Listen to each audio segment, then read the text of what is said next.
ಸ್ನೇಹಿತರೆ, ಇವತ್ತು ನಮ್ಮ ಜೊತೆ ಇದ್ದಾರೆ ವಿರೋಧ ಪಕ್ಷದ ಉಪನಾಯಕರು ಹಾಗೂ ಶಾಸಕರಾದ ಶ್ರೀ ಅರವಿಂದ್ ಬೆಲ್ಲದವರು. ಬನ್ನಿ ಅವರ ಹತ್ರ ಮಾತಾಡ್ಸೋಣ. ಸರ್ ನಮಸ್ತೆ. ನಮಸ್ಕಾರ ಸರ್, ಮೊದಲನೇದಾಗಿ ನಿಮ್ಮ ಹತ್ರ ಕೇಳಬೇಕಾಗಿರೋ ವಿಷಯ ಅಂದರೆ, ಹುಬ್ಬಳ್ಳಿಯಲ್ಲಿ ಒಂದು ಘಟನೆ ನಡೀತು ಇತ್ತೀಚೆಗೆ. BJP ಕಾರ್ಯಕರ್ತೆಯನ್ನು ನಿರ್ವಸ್ತ್ರಗೊಳಿಸಿ ಅವರನ್ನು ಪೊಲೀಸರು ಹಿಂಸೆ ಮಾಡಿದ್ದಾರೆ ಅಂತ.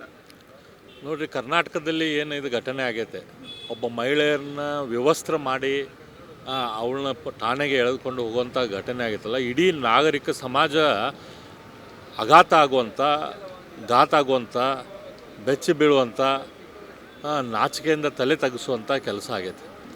ಈ ಕಾಂಗ್ರೆಸ್ಸಿನ ಸಿದ್ದರಾಮಯ್ಯನವರ DK ಶಿವಕುಮಾರ್ ಅವರ ಈ ಆಡಳಿತ ಏನೈತಿ, ಇದರಲ್ಲಿ ಕಾಂಗ್ರೆಸ್ ಕಾರ್ಯಕರ್ತರು ಒಂದು ರೀತಿ ದುಶಾಸನನ ರೀತಿಯಲ್ಲಿ ವರ್ತನೆ ಮಾಡ್ತಿದ್ದಾರೆ. ಇವತ್ತು ಒಂದು ರೀತಿಯ ಅಭಿವೃದ್ಧಿಗೆ, ಹೊಸ ಚಿಂತನೆಗಳಿಗೆ, ವಿಚಾರಗಳಿಗೆ, ಇನೋವೇಷನ್ನಿಗೆ, IT ಗೆ ಹೆಸರಾದಂಥ ಕರ್ನಾಟಕ ಇವತ್ತು ಕಾಂಗ್ರೆಸ್ ಸರ್ಕಾರದಲ್ಲಿ, ಸಿದ್ದರಾಮಯ್ಯನವರ ಆಡಳಿತದಲ್ಲಿ ಇವತ್ತು ಕೌರವರ ಆಸ್ಥಾನ ಆದಂಗೆ ಆಗೈತೆ.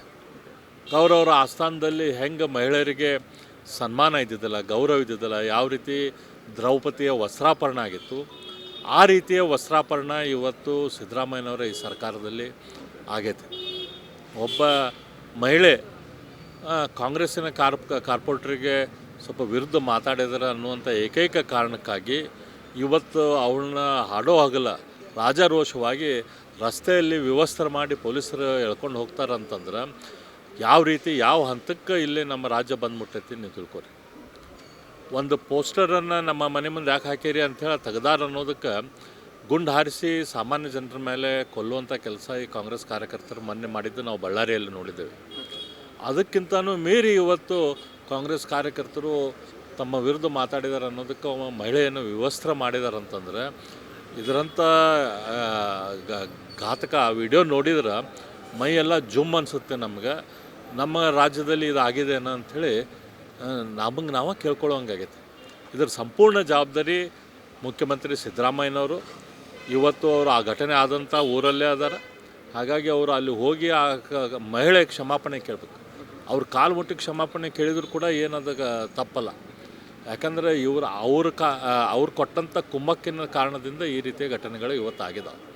ಆಮೇಲೆ ಆ ಪೊಲೀಸರು ಯಾರನ್ನ ಇದಕ್ಕೆ ರೆಸ್ಪಾನ್ಸಿಬಲ್ ಇದ್ದಾರಲ್ಲ ಅವ್ರನ್ನ ಡಿಸ್ಮಿಸ್ ಮಾಡುವಂಥ ಕೆಲಸ ಆಗ್ಬೇಕು. ಅವ್ರನ್ನ ಡಿಫೆಂಡ್ ಮಾಡುವಂಥ ಕಮಿಷನರ್ ಇದಾರಲ್ಲ ಅವ್ರ ಮೇಲೂ ಸಹ ಆ್ಯಕ್ಷನ್ ಆಗಬೇಕು. ನೀವು ಅಲ್ಲಿ BJP ಅವರ ಹೋರಾಟ ಹೇಗಿರುತ್ತೆ? ಇಡೀ BJP ಅಲ್ಲ, ಇಡೀ ರಾಜ್ಯಾದ್ಯಂತ ಹೆಣ್ಮಕ್ಳ ತಾಯಂದಿರು ಇದ್ರ ವಿರುದ್ಧ ಹೋರಾಟ ಮಾಡ್ತಾರೆ. ಅದನ್ನು ಯಾರ ವಿಡಿಯೋ ನೋಡಿದವರು ಮೈ ಜುಮ್ಮಂದು ಇವರಿಗೆ ಅಲ್ಲೇ ಗುಂಡು ಹಾಕಬೇಕು ಅನ್ನೋಂಥ ಸಿಟ್ಟು ಬರುವಂಗೆ ಅದು ನೀವು ನೋಡಿದ್ರೆ ಆಗ್ತೈತಿ. TVಗಳು ಅವನು ತೋರಿಸ್ತಾ ಇಲ್ಲ. ಅದು ಅಲ್ಲಿ ನಮ್ಮ ರಾಜ್ಯದಲ್ಲಿ ಏನು ನಡೆದಿದೆ ಅನ್ನೋಂಥ ವಿಷಯ TVಗಳು ತೋರಿಸ್ಬೇಕು, ಜನರಿಗೆ ಗೊತ್ತಾಗಬೇಕು.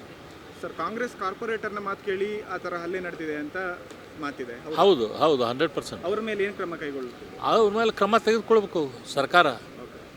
ಅವ್ರ ಮೇಲೆ ಎಲ್ಲ ಕ್ರಮ ತೆಗೆದುಕೊಳ್ತಿದ್ದಾರೆ. ಪಾಪ ಈ ಹೆಣ್ಮಗಳ ಕಡೆಯಿಂದ ಮತ್ತು ಆಕೆಗೆ ಬೆದರಿಸಿ ಆಕೆ ಕಡೆಯಿಂದ ಸ್ಟೇಟ್ಮೆಂಟ್ ತೊಗೊಂಡಿದ್ದಾರೆ. ಅವ್ರ ಮನೆಯವರಿಂದ ಸ್ಟೇಟ್ಮೆಂಟ್ ತೊಗೊಂಡಿದ್ದಾರೆ ಅಂತ ನಾನು ಕೇಳಿದ್ದೇನೆ. ಅಂದ್ರೆ ನಾವು ಆ ಬಟ್ಟೆ ಹರ್ಕೊಂಡೆ ಅಂತ. ಸರ್, ಹುಬ್ಬಳ್ಳಿ ಧಾರವಾಡ ನೋಡಿದರೆ ಸೆಂಟ್ರಲ್ ಮಿನಿಸ್ಟರ್ ಆಗಿ ಪ್ರಹ್ಲಾದ್ ಜೋಶಿ ಅವರಿದ್ದಾರೆ, ಶಾಸಕರಾಗಿ ನೀವಿದ್ದೀರಾ, ಹಾಗೆ ಮಹೇಶ್ ತೆಂಗಿನಕಾಯಿ ಅವರೆಲ್ಲ ಇದ್ದಾರೆ. BJP ಅವರೆಲ್ಲ ಸೇರಿ ಅಲ್ಲಿ ಪ್ರತಿಭಟನೆ ಏನಾದರೂ ಅಲ್ಲ, ಇಡೀ ರಾಜ್ಯಾದ್ಯಂತ ಪ್ರತಿಭಟನೆ ಆಗುತ್ತೆ. Okay, thank you sir. Right.